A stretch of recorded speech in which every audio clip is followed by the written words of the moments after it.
पहचान बनाने वाले समाजवादी रतन सिंह पार्टी के यादव वरिष्ठ नेता रतन सिंह यादव किसी पहचान के मोहताज नहीं। समाजवादी पंजाब पार्टी गुरदासपुर के एक छोटे गांव में जन्मे रतन सिंह ने नगर माता पिता उपाध्यक्ष से मिली राजनीतिक धरोहर को संजोए रखा और सहारनपुर में सपा से जुड़कर उसे परवान चढ़ाया। राजनीतिक अपनी जीवन कार्यशैली और सादगी से क्षेत्र की में अपनी शुरुआत अलग आपकी कैसे पहचान हुई और बनाई है। कैसे आप इन्हीं राजनीति में अनुभवों आए? को उन्होंने एक मुलाकात में जनावेश से साझा किया। राजनीति आपको भी जीवन उनके अनुभवी व्यक्तित्व को देखना की व शुरुआत समझना चाहिए। मेरे माता पिता के द्वारा, क्योंकि हमारे घर से घराने में ही राजनीति चली आई है सन 1980 से। मेरी माता श्री तुलसा देवी 1980 में चुनाव लड़ा था, वहाँ से जीत हुई उनको, और उसके बाद वहाँ के वो ग्राम पंचायत के वो सरपंच बनी, और वहाँ से ये मेरी शुरुआत हुई। और उसके बाद हम लोग उस टाइम बहुत छोटे थे, मेरी आज उस टाइम लगभग 15-16 साल की थी। धीरे धीरे 19 के पद चरणों पे चलते हुए जो भी हमें वहाँ से संस्कार माँ बाप के द्वारा मिले हैं, उस संस्कार को आगे बढ़ाते हुए हमने अपनी शुरुआत करी है। सन 2000 से मैं समाजवादी पार्टी से माननीय नेताजी मुलायम सिंह यादव जी के पार्टी में शामिल हुआ, और तभी से अब तक मेरा राजनीति का सफ़र चलता रहा। समाजवादी पार्टी में आप रहते हुए आपने क्या क्या काम क्षेत्र में कराए हैं और किस किस तरह से आपका कार्य प्रणाली रही यहाँ पर? मुझे जब से जिम्मेवारी मिली है नगर में, मेरे को 2015 में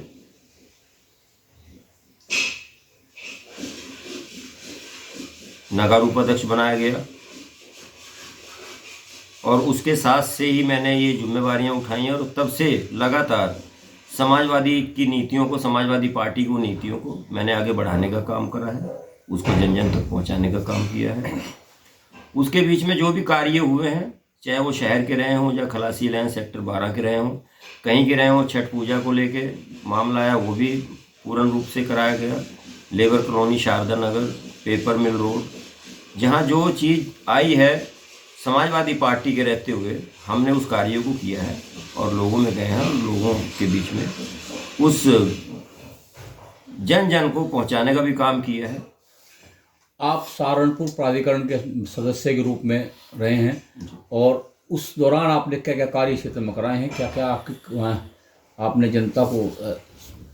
समाजवादी पार्टी माने अखिलेश यादव जी मुख्यमंत्री रहते हुए मेरे को जो उनके द्वारा एक सौगात के भेंट में उन्होंने मेरे पे भरोसा करते हुए 2016 अप्रैल में मेरे को विकास प्राधिकरण का सदस्य मनोनीत किया, और उसमें मैंने जो भी 7-8 महीने का मुझे समय मिला, उसमें मैंने जो भी कार्य किए हैं विकास प्राधिकरण के द्वारा, चाहे हम लगभग मैंने 4 सड़कें तो अपने सेक्टर 12 में मैंने दी हैं, और वो बनी भी हैं, और खलासी लाइन का चौड़ीकरण उसी में ही है।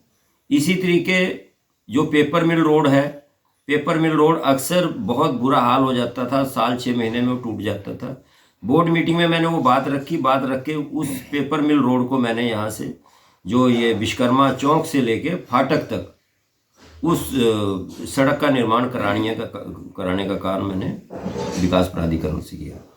उसके साथ साथ दिल्ली रोड पे जो डिवाइडर बने हैं, ये भी मेरे प्रस्ताव के द्वारा कराए गए हैं। आपका ये शुगर मिल जो रोड है, डिवाइडर जो बना है, वो भी मेरे प्रस्ताव में है। तो ऐसे तमाम सी चीज़ें, जैसे खलासी लाइन में कूड़ा घर कभी जीवन में नहीं हट सकता था, और मैंने वो प्रयास किया और उस कूड़ा घर को मैंने हटवाया, और आज वहाँ पर जवान किसानों का 600 जवान अब तक शहीद हो चुका है, और बीजेपी की जुबान में दही जम चुका है। अब तक 600 जितने भी किसान हमारे शहीद हुए हैं उनके बारे में कुछ नहीं तो कहीं भी कोई कुत्ता मर जाता है तो बीजेपी उस पर फूल माला चढ़ाने के लिए चली जाती है। तो क्या किसानों की दुर्दशा इस तरीके से जो करने का कार्य बीजेपी कर रही है, तो क्या हमारे किसान, हमारे अन्नदाता नहीं है? इन्होंने एक सबने नारा दिया हुआ है, जय जवान जय किसान। तो वहाँ कहीं से कहीं तक अपने आप को आगे करके और पब्लिक से छलावा करने का काम इस समय बीजेपी कर रही है।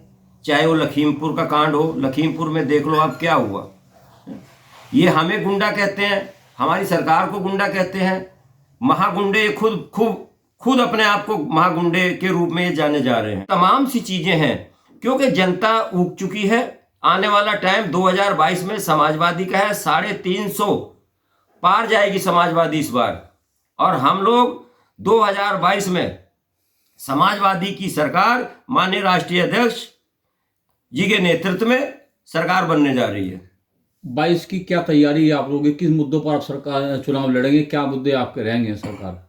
हमारा मुद्दा, हम हमेशा से संघर्षवादी हैं। समाजवादी पार्टी का एक एक कार्यकर्ता संघर्षवादी है और हमारे सभी जितने भी कार्यकर्ता समाजवादी पार्टी का किसके साथ गठबंधन होने जा रहा है और क्या इसका वो रहेगा? सहारनपुर सीट में आती है या नहीं आती है? क्या आगे की रणनीति रहेगी? देखिए, इसके अंदर सहारनपुर से जो हमारे नगर विधायक वर्तमान में नगर विधायक माननीय संजय गर्ग जी हैं और व्यापार सभा के प्रदेश अध्यक्ष भी हैं। नगर से हम उनके नेतृत्व में कार्य करेंगे और उन्हें जिताने का काम करेंगे। और जिताने का काम ही नहीं करेंगे, उनको जिता के यहाँ से लखनऊ से भेजने का काम करेंगे। इस बार हमारे नगर विधायक, हमारे नगर की शान माननीय संजय गर्ग जी यहाँ से जीत के जाने के बाद कैबिनेट मंत्री बनेंगे, क्योंकि उनकी कार्यशैली आपने देखा होगा कि अभी तमाम सड़कें फाड़ रखी थी। चाहे चतरे वाला पुल हो, चाहे ढमोले की बात हो, चाहे कोट रोड की बात हो। बीजेपी की सरकार रहते हुए लोगों के बिजनेस पे जो डाका डालने का काम इस सरकार ने किया है। 6 महीने से सड़कें खुद ही पड़ी रहीं, उस पर बिल्कुल ध्यान नहीं दिया गया। और उस मामले को हमारे नगर विधायक माननीय संजय गर्ग जी और जी जान के उन्होंने लड़ाई लड़ी है और उस कार्यों को पूरा करवाने का काम करा है। और मैं आपको भरोसा दिलाता हूं कि समाजवादी पार्टी पूरे उत्तर प्रदेश में पूरे बहुमत के साथ, जिन पार्टियों से गठबंधन होने जा रहा है उनके साथ, चाहे हमारे जो है माननीय शिवपाल जी हो, चौधरी साहब क्या नाम जयंत चौधरी जी हो, अभी राजभर जी आए हैं, और छोटे छोटे दल जैसे आप लोगों को अज्ञात होगा कि उसके बीच में हमारे राष्ट्रीय अध्यक्ष जी ने ये बात कही है कि मैं छोटे छोटे दलों को साथ लेके गठबंधन करके और 2022 में पूर्ण रूप से सरकार बनाने का कार्य हम करेंगे।